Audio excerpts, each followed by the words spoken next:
Madame, mademoiselle, monsieur, bonsoir. Je suis très heureux de vous retrouver à notre émission d'aujourd'hui et je vous remercie pour votre fidélité. Ce soir, je reçois un écrivain qui a reçu le prix Rossel de cette année, en la personne de Maître Alain Berenbaum. Vous êtes avocat au barreau de Bruxelles, professeur à l'Université libre de Bruxelles, écrivain, vous avez écrit plus de 12 ouvrages, vous vous penchez aussi sur le droit d'auteur, c'est votre spécialité en matière juridique, mais on ne va pas parler de droit d'auteur aujourd'hui, on va parler de Monsieur Optimiste, ce roman, enfin on va voir tout de suite si c'est vraiment un roman, cet ouvrage, cette œuvre qui a reçu le prix Rossel. Monsieur Optimiste, Alain Berenbaum, c'est votre père en réalité. Oui, bonsoir. C'est effectivement, Monsieur Optimiste, c'est le sobriquet qu'un personnage de l'histoire, mais un personnage réel. Un peu trouble d'ailleurs. Voilà, un peu trouble, qui est en fait un espion allemand, mais mon père ne le sait pas. Nous sommes à la fin des années 30. Un type de la 5e colonne. Hein. La 5e colonne, comme on disait à l'époque, ouais. C'est lui qui donne ce sobriquet à mon père, Monsieur Optimiste. Et finalement, c'était un excellent espion. Il a bien vu, il a tout de suite compris la personnalité de mon père et ça lui a collé à la peau. Et peut-être d'ailleurs que ça lui a donné chance, puisque, après tout, ça lui a permis de passer un certain nombre d'épreuves et d'obstacles, et notamment toute la guerre. Alors, il naît dans les environs de Varsovie, et puis il vient en Belgique faire des études de pharmacie à l'université de Liège, il s'installe à Bruxelles, il rencontre votre maman, etc. Racontez-nous un petit peu, parce qu'il y a l'épisode sur lequel je vais vous faire parler, c'est l'histoire de la valise, mais avant la valise. Ah, avant la valise, il faut d'abord qu'il rencontre ma mère, et puis voilà. Avant qu'il rencontre ma mère, il faut qu'il arrive en Belgique, donc la bobine va dans l'autre sens. Donc mon père naît dans ce qu'on appelle en yiddish un petit shtetl, un petit village qui n'est pas loin de Varsovie, qui s'appelle Makouf. Oui. Et il veut aller à l'université, mais en Pologne, à l'époque, pour les Juifs, c'est impossible, parce qu'il y a un quota extrêmement limité, et donc il part. Je pense d'ailleurs que ça l'arrangeait bien, ce quota, parce que ça lui permettait de fuir le climat familial. Un peu pesant. Un peu pesant, son père était un homme très pieux et très autoritaire, et mon père, à moi, était un mangeur de curés et de rabbins, donc ça collait assez mal ensemble. Donc mon père profite, je dirais, quelque part de l'antisémitisme ambiant pour venir en Belgique, et il arrive à la fin des années 20 pour étudier la pharmacie à Liège. Et puis, il va s'installer en effet à Bruxelles, où il trouve un boulot dans une pharmacie, et en la fin des années 30, en 1939, ma mère, qui elle vient de Vilnius aujourd'hui, débarque à Bruxelles, entre dans la pharmacie et boum, coup de foudre, amour, et la guerre éclate.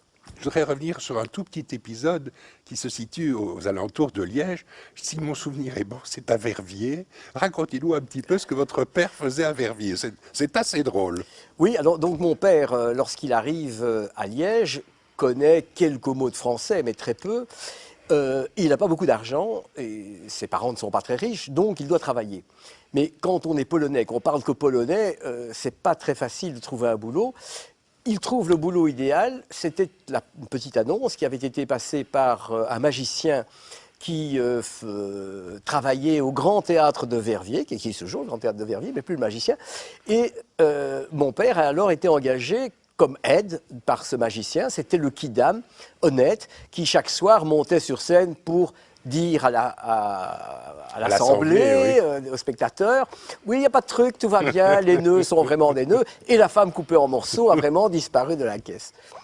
Alors, il y a un autre épisode, vos parents se marient, juste à peu près au moment où les hostilités se déclenchent, vos parents partent en France, et puis là, il y a l'épisode de la valise qui revient souvent dans votre ouvrage. Racontez-le, parce qu'il est assez marrant. Oui, parce que une valise, pour un juif, c'est un symbole. C'est le juif errant avec sa valise. Tout à fait. Et c'est aussi un symbole du sens aigu de la justice qu'avaient mes parents. Mes parents partent, comme à peu près toute la Belgique, sur les routes de l'Exode, et ils arrivent à Boulogne-sur-Mer, à vélo. Et là, ils se rendent compte qu'il n'y a pas moyen de passer en Angleterre, c'est trop tard. Donc, demi-tour. Et avant de partir, mon père dit à ma mère, écoute, on va pas s'encombrer de la valise qu'on a pris à l'aller, y a des pilleurs en plus. Bon, donc on va déposer la valise à la gare de Boulogne-sur-Mer. Bon. C'est Elle va absurde. revenir par le train en Belgique. Pour revenir par le train en Belgique. C'est absurde, parce que quand on voit dans tous les livres d'histoire, et j'ai revu tous les livres d'histoire sur la journée du 20 mai 1940 où ils étaient à Boulogne-sur-Mer, c'était la destruction totale. L'armée allemande était en train de bombarder la ville, mais apparemment pas encore la gare. Et donc ils arrivent à la gare, et finalement, on peut se dire que c'est eux qui avaient raison, puisqu'il y avait effectivement un fonctionnaire de la SNCF qui les reçoit, qui leur donne un reçu que ma mère a conservé et que j'ai toujours. Et donc vous avez droit à une valise. donc j'ai droit à une valise ou à son dédommagement. Vous me donnez une idée, là. Je vais peut-être écrire à la SNCF, mais c'est en tout cas ce que ma mère a fait. Donc, arrivé à Bruxelles, pas de valise, bien entendu. Tous les convois ont été entre-temps détruits, ainsi que les voies de chemin de fer. Mais ma mère ne s'en tient pas là. Pendant toute la guerre, elle va... Elle ne laisse jamais tomber les bras. C'est ça, je dirais, le symbole aussi de cette histoire. Pendant toute la guerre, alors qu'elle est juive, poursuivie par les Allemands, elle écrit. Elle passe son temps à écrire des lettres, d'abord au ministère des Affaires étrangères, enfin à l'administration, parce que le ministre, comme on sait, était parti sur les routes, à la SNCB, puis à la SNCF. Je ne sais pas si elle a aussi écrit au maréchal Pétain, mais ça ne m'étonnerait pas. Bon, elle n'a jamais retrouvé sa valise, mais j'ai toujours le reçu. Et comme vous dites, je peux peut-être essayer de récupérer l'indemnité. Alors, par bonheur, vos parents vont survivre à la guerre, alors qu'ils sont bien notés à l'administration comme juifs, etc. Ils ont dû s'inscrire dans un registre que les administrations communales avaient ouvert à l'époque. C'est une des premières ordonnances des nazis en Belgique. Donc, ils vont s'inscrire pour ne pas être hors la loi. Oui. Mais évidemment, la conséquence, ça, ils ne s'y attendaient pas, c'est qu'un an et demi plus tard, ils sont convoqués à la caserne d'Ossun, comme à peu près tous les juifs inscrits en Belgique. Et par miracle, ils n'y vont pas, par miracle, mais aussi grâce à un policier, le policier de quartier de Schaerbeek, où se trouvait la pharmacie, qui leur dit il faut vous cacher. Bon, vous allez bien sûr devenir des hors-la-loi. Vous ne pouvez plus travailler. Bon. Mais c'est lui qui l'amène chez lui, d'ailleurs, et qui le cache. Il faisait partie d'un réseau de résistance. Il y avait un très beau réseau de résistance dans la police et l'administration communale de Schaerbeek. Et puis, ils vont ainsi aller de maison en maison, parce que tous les Belges ne sont pas aussi gentils que ce policier. Il y en avait certains qui faisaient des lettres aussi, mais pas les mêmes que ma mère, qui étaient des lettres à l'administration allemande.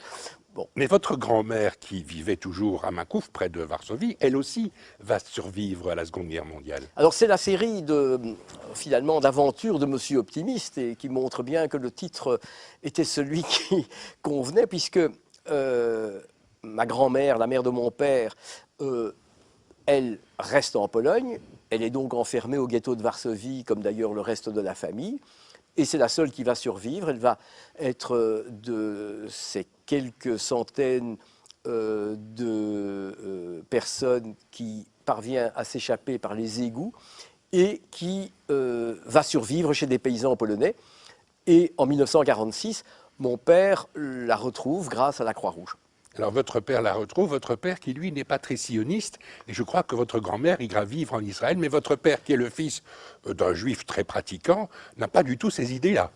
Non, absolument pas, c'est exactement le contraire. Et donc, lorsque ma fameuse grand-mère arrive, après toutes ces épreuves, ce qu'elle fait, c'est elle entraîne mon père et ma mère à demander à pouvoir émigrer en ce qui était encore en Palestine à l'époque. Oui. L'autorité britannique le refuse.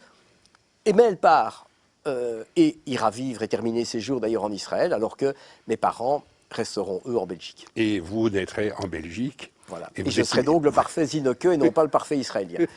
Eh bien, merci infiniment, Alain Berenbaum, pour votre présence à notre émission de ce soir.